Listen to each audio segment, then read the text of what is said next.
It started with a text message. Simple, flirty, and full of promise.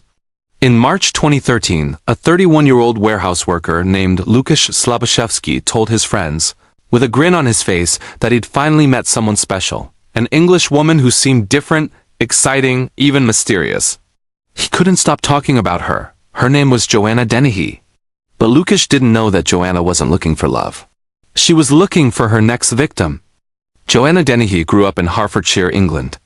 By her teenage years, she was already showing signs of emotional instability. Teachers described her as intelligent but unpredictable, a girl who could charm one moment and explode the next. As she grew older, her life spiraled into drugs, alcohol, and violence. Those who knew her said she could be magnetic, funny, charismatic, even flirtatious. But beneath that surface was a coldness few understood. By her early 30s, Dennehy had drifted through life aimlessly, bouncing between relationships, living in shared houses, and feeding an ever-deepening addiction. To her neighbors in Peterborough, she was just another troubled woman trying to get by. No one imagined that behind her piercing eyes lived one of Britain's most dangerous serial killers. On March 19, 2013, Lukasz received a text from Joanna asking him to come over to an empty house. He probably thought it was a romantic invitation, an adventure. When he arrived, Joanna greeted him warmly and told him to put on a blindfold. Maybe he laughed, maybe he thought it was a game. But what happened next was anything but playful. As Lukasz stood there, blindfolded and vulnerable, Dennehy pulled out a knife and drove it straight into his heart. One strike, quick, fatal. When it was over, she stuffed his body into a wheelie bin behind the house and later showed it off to a 14-year-old girl, almost bragging, as if she'd done something casual, something amusing. She later told psychiatrists that killing gave her a thrill, an adrenaline rush she couldn't explain, something she wanted to feel again. 10 days later, Dennehy's hunger returned. Her next target was Kevin Lee, a 48-year-old property developer and her occasional lover. Kevin trusted her. He'd helped her with rent, given her work, and even talked about a future together. But for Joanna, trust was just a weapon. On March 29th, she lured Kevin to the same house where Lukasz had died. She promised him a private meeting, something intimate. But when he arrived, she attacked him viciously, stabbing him 5 times in the chest. Her cruelty didn't stop there. She dressed his dead body in a black sequined cocktail dress, mocking him in death, before dumping him in a roadside ditch near Peterborough.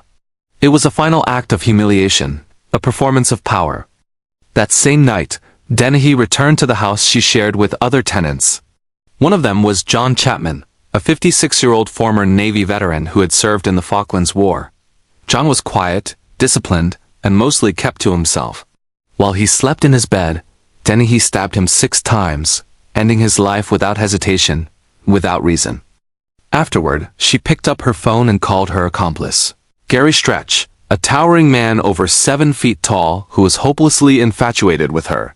When he answered, she sang down the line, joking and laughing about what she'd just done. To her, murder had become a game. After the murders in Peterborough, Dennehy fled the area with Gary Stretch and another associate, Leslie Layton. They drove 140 miles west to Hereford, where Dennehy decided to continue her spree, this time with random victims. On April 2nd, she spotted a man named Robin Bereza walking his dog on the street. She didn't know him. She didn't speak to him. She simply walked up and started stabbing him in broad daylight. Robin fought back, screaming for help, and miraculously survived. Less than an hour later, Dennehy saw another man, John Rogers, also walking his dog. Again, she attacked, stabbing him repeatedly before fleeing the scene. John was left bleeding in the road, but against all odds, he survived too. Dennehy wasn't killing for revenge or money. She wasn't cleaning up loose ends or silencing witnesses. She was killing for entertainment.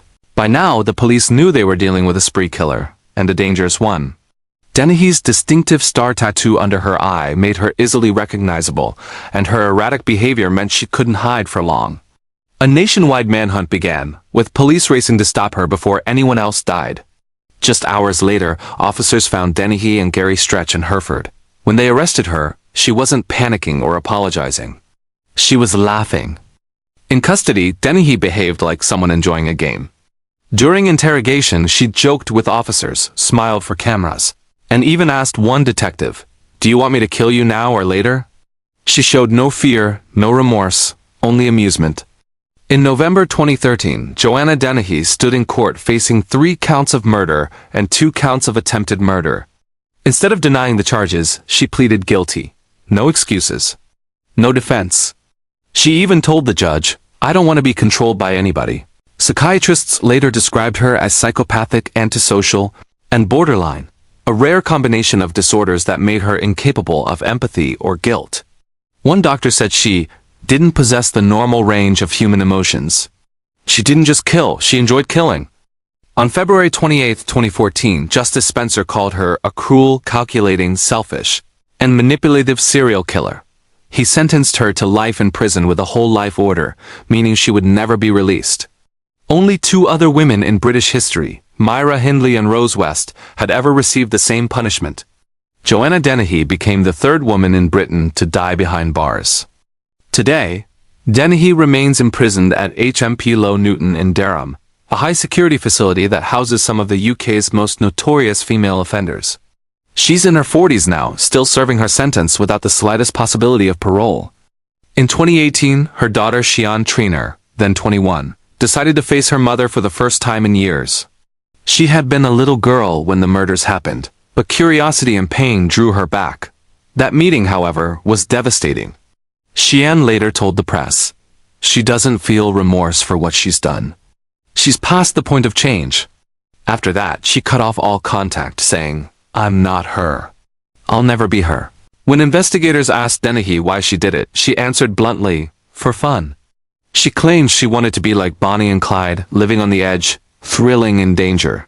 During her spree, she even posed for photos holding a large knife, smirking at the camera with her tongue out, a disturbing image that perfectly captured her complete lack of humanity. Joanna Dennehy didn't kill for money. She didn't kill for revenge. She killed because she wanted to feel something, and when she couldn't, she created chaos just to break the silence inside her. The Peterborough Ditch Murders remain one of the most disturbing crime sprees in modern British history. Not because of how many people died, but because of how easily Dennehy could do it, with no hesitation, no empathy, and no remorse. To this day, psychiatrists and criminologists study her case to understand how someone so outwardly normal could harbor such violent pleasure. But perhaps there's no explanation. Perhaps, as one investigator quietly said after her conviction, some people aren't broken, they're just born wrong. Joanna Dennehy will spend the rest of her life behind concrete walls, her laughter echoing only in her own mind, a chilling reminder that evil doesn't always look like a monster. Sometimes it smiles back.